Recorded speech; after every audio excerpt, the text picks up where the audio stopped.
Niger का 500 अरब dollar का power play जिसने फ्रांस की पकड़ तोड़ दी। Story with तंजरुल। हाँ, बिल्कुल, जैसा कि जॉन एमिल कह रहे हैं, नाइजर से फ्रांसीसी सैनिकों की वापसी की खबर अब पूरी दुनिया में वायरल हो रही है। इस खबर के साथ फैली एक वीडियो को 2 मिलियन से ज्यादा लोग देख चुके हैं। फ्रांस ने सिर्फ यूरेनियम नहीं खोया, उसने नियंत्रण का भ्रम भी खो दिया। जब नाइजर ने अपने खदानें पेरिस के लिए बंद कर दी, तो उसने उस वैश्विक व्यवस्था की नींव हिला दी जो दशकों से शांत चोरी और विनम्र निर्भरता पर टिकी थी। 50 सालों तक फ्रांस ने अफ्रीकी परमाणुओं से अपने शहरों को रोशन किया, जबकि अफ्रीकी लोग अंधेरे में जीते रहे। वह व्यवस्था अब खत्म हो चुकी है। यह बगावत नहीं है, यह सुधार है। 500 अरब डॉलर का सुधार, जिसने वह सच्चाई उजागर कर दी जिसे पश्चिम हमेशा अनदेखा करता रहा, कि अफ्रीका कभी गरीब नहीं था, बस उसे कम आंका गया था। अब सवाल है, पश्चिम क्या करेगा? आइए जानते हैं। यह सब चुपचाप शुरू हुआ। न कोई मिसाइल, न प्रदर्शन, न कोई आधी रात का भाषण। बस नाइमी से जारी एक छोटा सा आदेश। फ्रांस की ओरानो कंपनी के साथ सभी यूरेनियम संचालन तुरंत निलंबित किए जाते हैं। नाइजर गणराज्य राष्ट्रीय यूरेनियम संपत्तियों पर पूर्ण नियंत्रण अपने हाथों में लेता है। यह एक वाक्य था, लेकिन इसका असर किसी विस्फोट से भी ज्यादा गहरा था। कुछ ही घंटों में बाजार कांप गए, पेरिस के अधिकारी खामोश हो गए और दुनिया ने महसूस किया, शक्ति का संतुलन बदल चुका है। 50 वर्षों से नाइजर को एक अदृश्य आपूर्तिकर्ता की तरह देखा गया, एक ऐसा नाम जो सिर्फ कागजों में था, लेकिन जिसने फ्रांस के परमाणु साम्राज्य को रोशन रखा। उसके रेगिस्तानों से निकला यूरेनियम फ्रांस की 70% बिजली का स्रोत था। वहीं पनडुब्बियों को चलाता था और एफिल टॉवर को जगमगाता था। लेकिन नाइजर के अपने शहरों में रात होते ही बिजली चली जाती थी। जिस देश ने फ्रांस को ऊर्जा दी, वही खुद अंधेरे में रहा।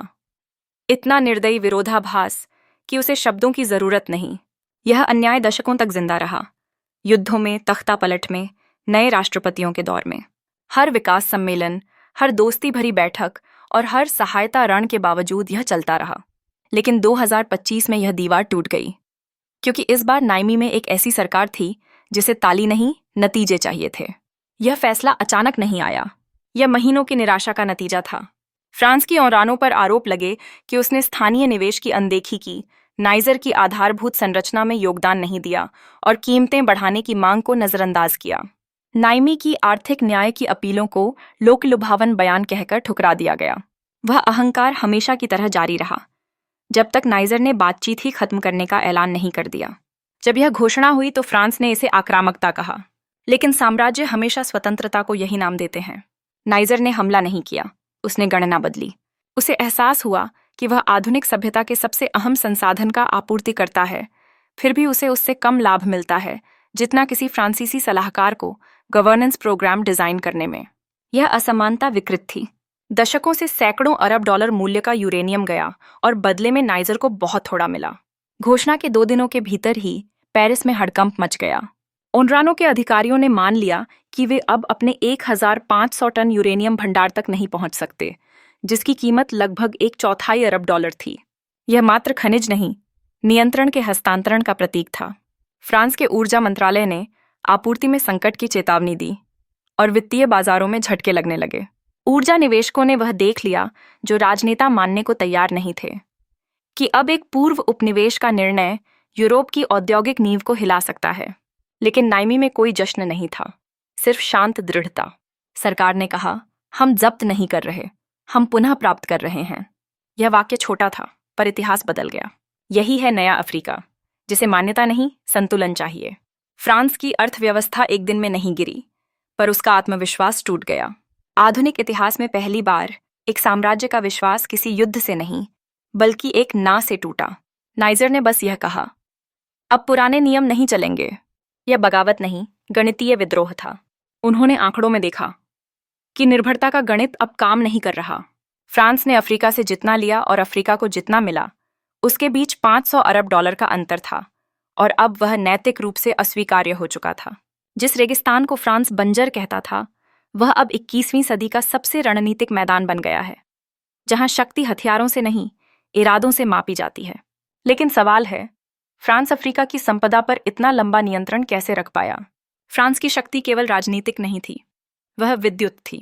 पेरिस की गलियों से लेकर लियों के कारखानों तक फ्रांस की लगभग 3/4 बिजली परमाणु संयंत्रों से आती थी, और वे संयंत्र अफ्रीकी मिट्टी से निकले यूरेनियम पर चलते थे। हर वॉट बिजली के पीछे था एक सौदा, जो बाजार की तर्कशक्ति पर नहीं बल्कि औपनिवेशिक अवशेषों पर आधारित था। फ्रांस इसे सहयोग कहता था। अफ्रीका जानता था यह जारी उपनिवेश है। स्वतंत्रता के बाद फ्रांस ने सैनिक कब्जा नहीं छोड़ा, बस उसे आर्थिक ढांचे में बदल दिया। सेनाओं की जगह कॉन्ट्रैक्ट ले आए, राज्यपालों की जगह कंपनियां बैठा दीं।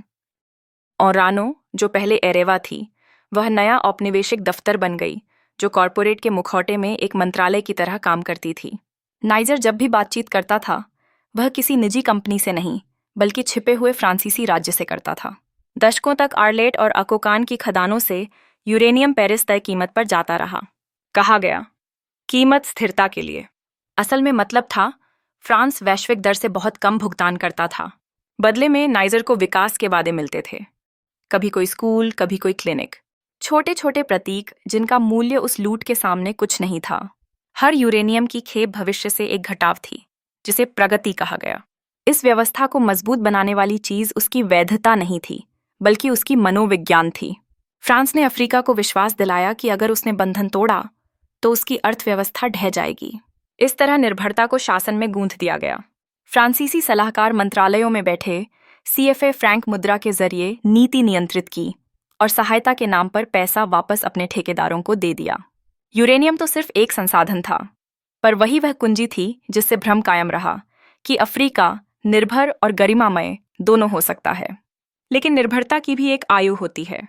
समय के साथ गणना बदलने लगी। नाइजर की GDP ठहर गई, गरीबी दर 40% से ऊपर रही, जबकि उसकी धरती दुनिया के सबसे समृद्ध यूरेनियम भंडारों में से एक थी।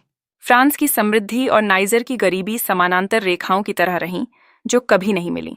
फिर 2025 में नाइमी ने वह रेखा मोड़ दी, जब फ्रांस ने कहा कि नाइजर का राष्ट्रीयकरण वैश्विक ऊर्जा स्थिरता को खतरे में डालता है, तो उसने अपना असली दृष्टिकोण उजागर किया।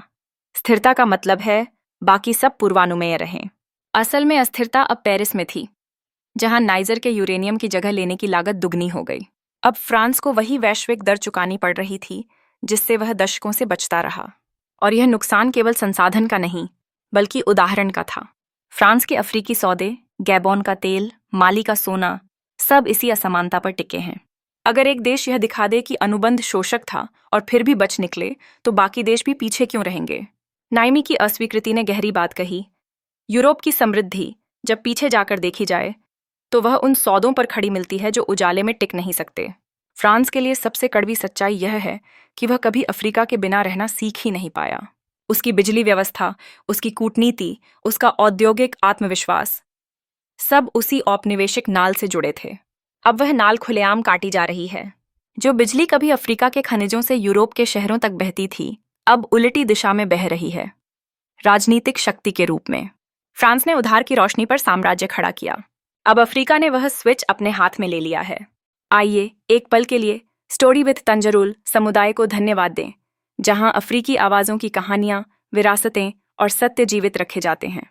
आप इस यात्रा का हिस्सा हैं, एक ऐसी सांस्कृतिक क्रांति का जो इतिहास बदल रही है। जब नाइजर ने यूरेनियम का राष्ट्रीयकरण किया, तो उसने सिर्फ आर्थिक अनुबंध नहीं बदला, बल्कि शक्ति की परिभाषा ही बदल दी। फ्रांस ने आधी सदी तक माना कि भौतिक नियंत्रण ही राजनीतिक अधिकार देता है, लेकिन नाइजर ने दिखाया, सच्ची शक्ति संपत्ति में नहीं, बल्कि उसके दुरुपयोग से इनकार करने के अधिकार में है। पश्चिमी विश्लेषकों ने भविष्यवाणी की थी कि अराजकता फैलेगी, पर हुआ उल्टा। देश में स्थिरता आई, स्पष्टता आई। नाइमी की सरकार गिरी नहीं, बल्कि मजबूत हुई। जनता, जो दशकों से सहायता की झूठी भाषा में पली थी, पहली बार देख रही थी एक ऐसा नेतृत्व जो अनुमति नहीं, नीति पर चल रहा है। अब संप्रभुता कोई नारा नहीं, एक नीति है। सैनिक नेताओं ने वह समझ लिया जो सिविल नेता भूल गए थे। दूसरे के हस्ताक्षर से आप स्वतंत्र नहीं बन सकते। फ्रांस यह समझ नहीं पाया कि अफ्रीका की सामूहिक मानसिकता अब बदल चुकी है। यह 80 का दशक नहीं, जहां एक IMF अरण या कूप से किसी नेता की आवाज दबा दी जाती थी। यह एक नई पीढ़ी है, जो नेटवर्क से जुड़ी है, सीमाओं के पार एकजुट है और इंटरनेट की पारदर्शिता से लैस है। फ्रांस की अलगाव की धमकियां अब बेअसर हैं, क्योंकि अफ्रीका के पास अब नए साझेदार हैं। चीन, रूस, तुर्की और खाड़ी देश, जो बिना उपदेश दिए व्यापार करते हैं। यही है हमारे समय की शांत क्रांति, एक बहुध्रुवीय आत्मविश्वास का युग, जहां अफ्रीका अब सिर्फ संसाधन नहीं बल्कि निर्णय है।